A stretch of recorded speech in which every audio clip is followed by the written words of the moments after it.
ভাই তোমার নাম? বিধান সরকার। বিধান সরকার।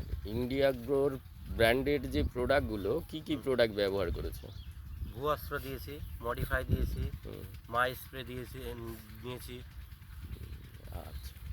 তো এই যে কয়েকটা প্রোডাক্ট ব্যবহার করেছো তাতে অন্যান্য জমির সঙ্গে কোনো পার্থক্য দেখতে পাচ্ছ তো? অনেকটা ডিফারেন্স, তার কারণ হ্যাঁ, প্রথমেই যখন চারাটা বেরিয়েছে হ্যাঁ। মানে আমার গাছের গ্রোথটাই আলাদা ছিল অন্য অন্য জমির থেকে। তো এখন কি গ্রোথের ঘাটতি মনে হচ্ছে তোমার? এখনও ঘাটতি না মনে হচ্ছে, এখনও তো মেন চাপান তো পড়েনি। আচ্ছা। তো ইন্ডিয়া গ্রো ব্র্যান্ডের তরফ থেকে আমরা, এটা কি নতুন পাড়া? হুম। নতুন পাড়ার চাষি, কি নাম বললে তোমার? বিধান সরকার। বিধান সরকারকে আমরা আন্তরিক অভিনন্দন জানাই যে জৈব পদ্ধতিতে প্রথম শুরু করেছে। আশা করি দীর্ঘ টাইম যাতে ব্যবহার করতে পারে সেদিকটা আমরা ধ্যান রাখব।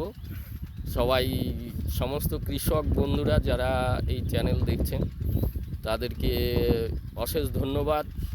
আপনারা আরও এগিয়ে আসুন, ভারতবর্ষকে অর্গানিক চাষে আবার ফিরিয়ে আনুন। Thank you, wish you all the best.